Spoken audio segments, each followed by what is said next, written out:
يا نبي سلام عليك، يا رسول سلام عليك، يا حبيب سلام عليك، صلوات الله.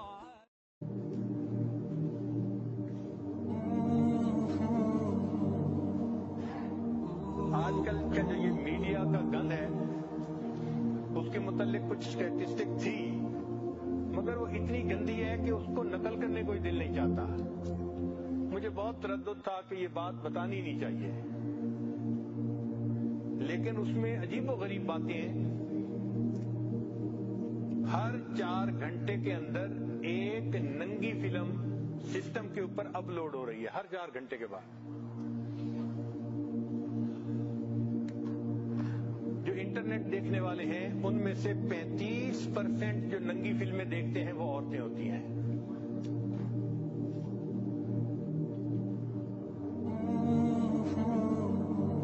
ہر روز جو ای میل لکھی جاتی ہیں ان میں سے 2.5 بلین ای میل جو ہوتی ہیں وہ سیکس سے متعلق ہوتی ہیں.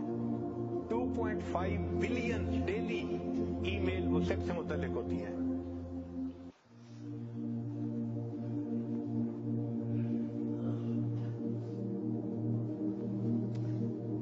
باہر ملکوں میں 56% جو ڈائیورس ہو رہی ہے اس کی بنیادی وجہ بیوی یا میاں ان میں سے کوئی نہ کوئی ننگی فلمیں دیکھتا ہے. اس لیے وہ اپنے ساتھی سے مطمئن نہیں ہوتا اور ان کی زندگی میں پرابلم آتے ہیں.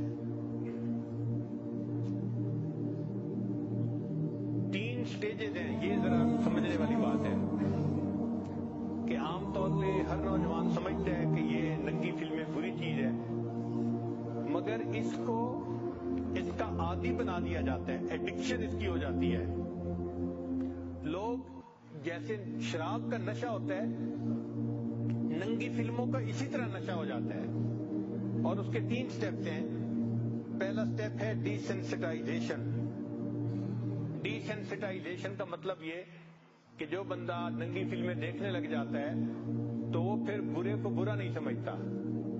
یعنی شروع کے چند دن تو ملامت ہوتی ہے، پھر وہ روٹین بن جاتی ہے. تو پہلے سٹیپ کو کہتے ہیں ڈی سینسٹائزیشن. پھر دوسرا سٹیپ آ جاتا ہے، اس کو کہتے ہیں ایکسپٹنس، کہ بندہ اس برائی کو پھر تسلیم کر لیتا ہے. اور تیسرا سٹیج ہے ڈسٹارشن. ڈسٹارشن کا معنی کہ بندہ اس گناہ کو زندگی کا حصہ ہی سمجھنا شروع کر، اس کے بغیر تو گزارا ہی نہیں. یہی طریقہ ہے. تو آج کل میڈیا کے ذریعے انسانوں کے دماغ کی سوچ کو ڈسٹارٹ کر دیا گیا ہے، جس وجہ سے زندگیوں کے اندر بہت پریشانیاں ہیں. شریعت نے شروع سے ہی ان تمام گندی چیزوں سے بچنے کی جو ہے ہمیں تلقین فرمائی. لہذا جو لوگ اللہ تعالیٰ کے راستے پہ چلنا چاہتے ہیں ان کو چاہیے کہ وہ انٹرنیٹ کو تو اپنا دشمن سمجھیں. ٹھیک ہے، کاروباری استعمال کی وجہ سے ہم یہ نہیں کہہ دیتے کہ جی ہر بندے کے لیے حرام ہے. ٹھیک ہے، جو کاروبار کے لیے استعمال کرتے ہیں تو جائز کام کے لیے جائز ہے، ناجائز کام کے لیے ناجائز ہے. مگر اکثر و بیشتر اس کا ناجائز استعمال ہی ہو رہا ہوتا ہے. اس سے بچنے کی کوشش کریں. اور فیس بک کے بارے میں تو جواز کا فتویٰ ہی نہیں ہو سکتا، کیونکہ کسی نے مجھے یہ بتایا جو اس لائن کے لوگ ہیں کہ فیس بک پہ جو بندہ جاتا ہے پورے 5 منٹ کے اندر کوئی نہ کوئی غیر محرم لڑکی اس کے سکرین پہ آ جاتی ہے. تو اگر 5 منٹ کے اندر اس نے غیر محرم لڑکی کو دیکھنا ہے تو اس کا کھولنے کا جواز ہی نہیں دیا جا سکتا. تو فیس بک پہ تو جانا ہی حرام ہے، یوں سمجھ لیں. جو اللہ کا قرب حاصل کرنے والے لوگ ہیں وہ اس میڈیا کے گند سے اپنے آپ کو بچائیں. اور ہو سکتا ہے کہ اسی گند کی وجہ سے ان کی ترقی نہ ہو رہی ہو. وہ بڑھنا چاہتے ہیں مگر ان کے پاؤں بندھے ہوئے ہیں. اللہ تعالیٰ اس گرفتاری سے ہماری جان چھڑائے. اور پھر اس کا فائنل نتیجہ لکھا ہوا ہے کہ طلاقیں ہو جاتی ہیں اور بندے ڈائیورس ہونے کے بعد ڈپریشن ہو جاتی ہے، اور ڈپریشن کے بعد اس کا انجام کہ وہ لوگ خودکشی کرتے ہیں. جن لوگوں کو ایسی فلمیں یا ایسی چیزیں دیکھنے کی عادت ہو ان کے لیے بھی چند نصیحتیں ہیں، وہ ذرا سن لیجئے، یہ کام کی باتیں ہیں کہ وہ بندہ اپنی ول پاور کو بڑھائے۔ سب سے پہلا کام ڈٹرمنیشن پاور، ول پاور۔ چونکہ ول پاور مضبوط ہوگی تو انسان انٹرنیٹ پہ تو کام کرے گا مگر گندی ویب سائٹ پہ نہیں جائے گا، اور اگر ول پاور کمزور ہوگی تو پھر خود بخود اس طرف کھنچ جائے گا۔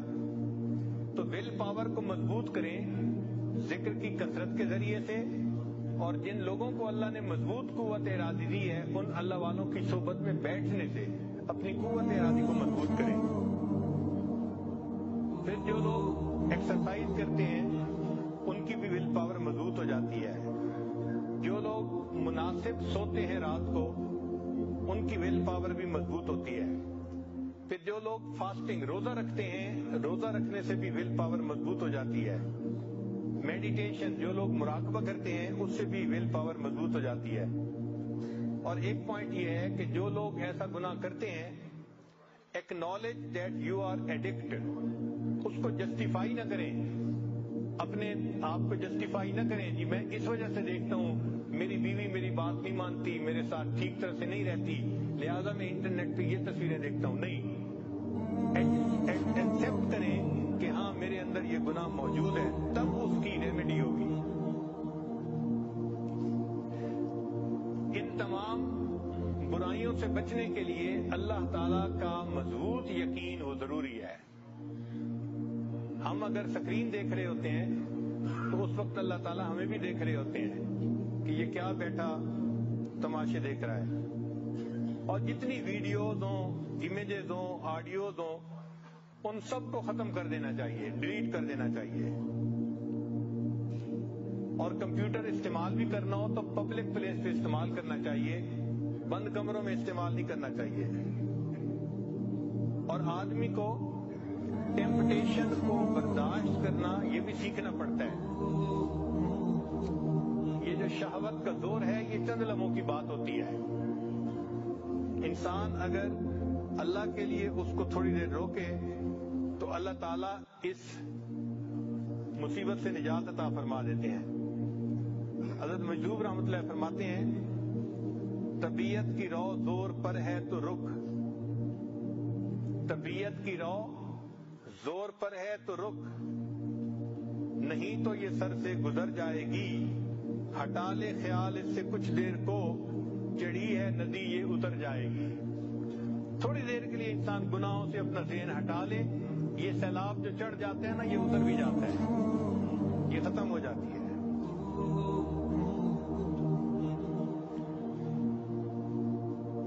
فرماتے ہیں کر نفس کا مقابلہ ہاں بار بار تو، 100 مرتبہ بھی ہار کے ہمت نہ ہار تو، اس کو پچھاڑ کے بھی نہ پچھڑا ہوا سمجھ، ہر وقت اس کمی سے رہ ہوشیار تو۔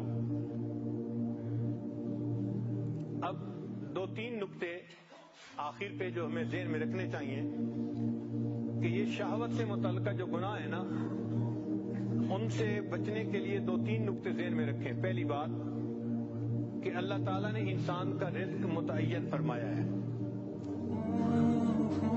وَإِن مِّن شَيْءٍ إِلَّا عِندَنَا خَزَائِنُهُ، جو بھی چیز ہے اس کے ہمارے پاس خزانے ہیں، وَمَا نُنَزِّلُهُ إِلَّا بِقَدْرٍ مَّعْلُومٍ، ہم اس کو ایک معلوم اندازے کے مطابق اتارتے ہیں۔ ہم نے دنیا میں کتنے لقمے کھانے ہیں یہ طے شدہ ہے، کتنا پانی پینا ہے طے شدہ ہے۔ ہم اس وقت تک نہیں مر سکتے جب تک ایک قطرہ جو رزق میں لکھا ہے ہم نے اس کو پی نہ لیا ہو۔ اس لیے بعض لوگوں کو آپ دیکھتے ہیں پانی پی رہے ہوتے ہیں اور ایک گھونٹ لیتے ہیں، گلاس رکھتے ہیں اور ان کی موت آ جاتی ہے۔ انہوں نے اتنا ہی پانی پینا ہوتا ہے، رزق اتنا ہی تھا، جو مزید پانی تھا وہ ان کا رزق نہیں تھا۔ لقمہ لیتے ہیں باقی روٹی رہ جاتی ہے، فوت ہو جاتے ہیں، ان کا رزق اتنا ہی تھا۔ ہماری زندگی میں جو اللہ رب العزت نے ہمارے لیے جنس کے مزے رکھے ہیں نکاح کے ذریعے سے، وہ ہمارا رزق ہے، وہ ہمیں ملنے ہی ملنے ہیں۔ اگر ہم شریعت کے مطابق کریں گے تو ازدواجی زندگی کی لذتیں نصیب ہوں گی، اور اگر ہم وقت سے پہلے ان کو لینے کی کوشش کریں گے تو کوٹا ہمارا ہی ہے جو ختم ہوگا اور گناہ اوپر سے ہوگا. گناہ اوپر سے ہوگا. اس لیے کنوارے بچے شادی سے پہلے جن سے گناہوں میں پڑ جاتے ہیں تو وہ یہ ذہن میں سوچیں کہ ہم جو لذتیں لے رہے ہیں یہ نصیب ہمارا ہی ہے. اگر ہم نکاح کے بعد لیں گے تو یہ کامل لذت ملے گی ہمیں, اور اگر نکاح سے پہلے غلط طریقوں سے شہوت پوری کریں گے تو طریقہ بھی غلط ہوگا اور اوپر سے گناہ بھی ملے گا. نتیجہ کیا ہوتا ہے کہ اگر شادی سے پہلے ان گناہوں میں پڑ گیا تو جب شادی ہو جاتی ہے تو ان کا کوٹا ہی تھوڑا ہوتا ہے, لہذا وہ اپنے زندگی کی جو ساتھی ہے اس کی تمناؤں کو پورا ہی نہیں کر پاتے. اس سے ازدواجی زندگی کے اندر پریشانی آتی ہیں. پھر بیویاں خاوند کے سامنے غصہ کرتی ہیں, آرگومنٹ کرتی ہیں, اور اکثر ایسے لوگوں کے درمیان ناچاتی رہتی ہے. یا دوسرا طریقہ یہ کہ جب بیوی خاوند سے مطمئن نہیں ہوگی تو وہ بھی گناہ کا راستہ جو ہے اختیار کرے گی. تو ایسے لوگ جو کنوارے پن میں گناہوں میں پڑتے ہیں وہ یہ ذہن میں رکھیں کہ شادی کے بعد ایسا نہ ہو کہ ہماری بیوی ہی کہیں گناہ کے راستے میں نہ پڑ جائے. اور امام شافعی رحمۃ اللہ فرماتے تھے کہ یہ زنا جو ہے اس کا قصاص ہوتا ہے. قصاص کا کیا معنی کہ اگر آج میں زنا کر رہا ہوں تو اس کے بدلے کوئی نہ کوئی گھر کی عورت اس کو پورا کرے گی قصاص کو. تو اگر ماں زنا کر رہی ہے تو وہ سوچے کہ کیا میری اس حرکت کا بدلہ میری بیٹی چکائے گی, میری بیٹی بھی اسی راستے پر چلے گی. اگر خاوند یہ عمل کر رہا ہے تو اپنی بیوی کے بارے میں سوچے کہ میں اگر کسی غیر عورت کے ساتھ یہ گناہ کر رہا ہوں تو میری بیوی, میری بیٹی وہ بھی اسی کو پورا کرے گی. حدیث مبارک ہے تم غیر عورتوں کے ساتھ پرہیزگاری کا معاملہ کرو, لوگ تمہاری عورتوں کے ساتھ پرہیزگاری کا معاملہ کریں گے. اور جو انسان غیر عورتوں کے ساتھ بدکاری کا معاملہ کرے گا تو علماء نے لکھا ہے کہ اس کے گھر میں بدکاری ہوگی, اور اگر گھر کی عورت سے نہیں ہوگی تو گھر کی دیواروں کے ساتھ بدکاری ہوگی. یعنی اس نے اس کا قصاص چکانا ضرور ہے. تو کیا ضرورت ہے اس گناہ میں پڑنے کی کہ جس گناہ کا قصاص ہماری اولادیں آگے چکائیں گی. ہمارے اپنے گھروں میں گناہ آئے گا, اس لیے اپنے آپ کو گناہ سے روکیے اور وہ عمل کیجئے جس کی شریعت نے اجازت دی ہے. جب تک دل میں یہ خوف نہیں ہوگا کہ اس سے اللہ ناراض ہوتے ہیں اور اس کا قصاص دینا پڑے گا, انسان ان گناہوں سے نہیں بچ سکتا. چنانچہ یہ 2-3 باتیں ذہن میں رکھیں کہ جو کچھ ہوتا ہے وہ ہمارا ہی رزق ہوتا ہے, ہم اس کو خلاف شرع طریقے سے کیوں حاصل کریں. یہ تو ایسا ہی ہے کہ مزدور کو تنخواہ ملنی تھی اور وہ تنخواہ کو چوری کر لے, اس کو کون عقل مند کہے گا؟ اور بے وقوف آدمی, یہ تمہاری تو تنخواہ تھی, تم 2 دن صبر کر لیتے تو تمہیں مہینے کی تنخواہ مل جاتی. تم نے وقت سے پہلے اس کو چوری کر لیا تو مالک کی نظر میں مجرم بن گئے. یہ ہمارا ہی رزق ہے جو ہمیں ملنا ہے. ہم وقت سے پہلے جو کرتے ہیں یہ گناہ تو ہم اللہ کی نظر میں بھی مجرم بن جاتے ہیں. اور دوسرا یہ کہ اس کا قصاص ہے. اور ایک تیسری بات کہ یہ جو جنسی گناہ ہیں یہ اللہ تعالیٰ کو بہت ناپسند ہے. اس لیے فرمایا وَلَا تَقْرَبُوا الزِّنَا, زنا کے قریب بھی نہ جانا. یہ نہیں کہا کہ زنا نہ کرنا, قریب بھی نہ جانا. یعنی جو اس کی مبادیات ہیں اس سے بھی بچو. بات کرنا, دیکھنا یہ ابتدا ہے, اس سے بھی بچو. چنانچہ ہم اس سے بچیں.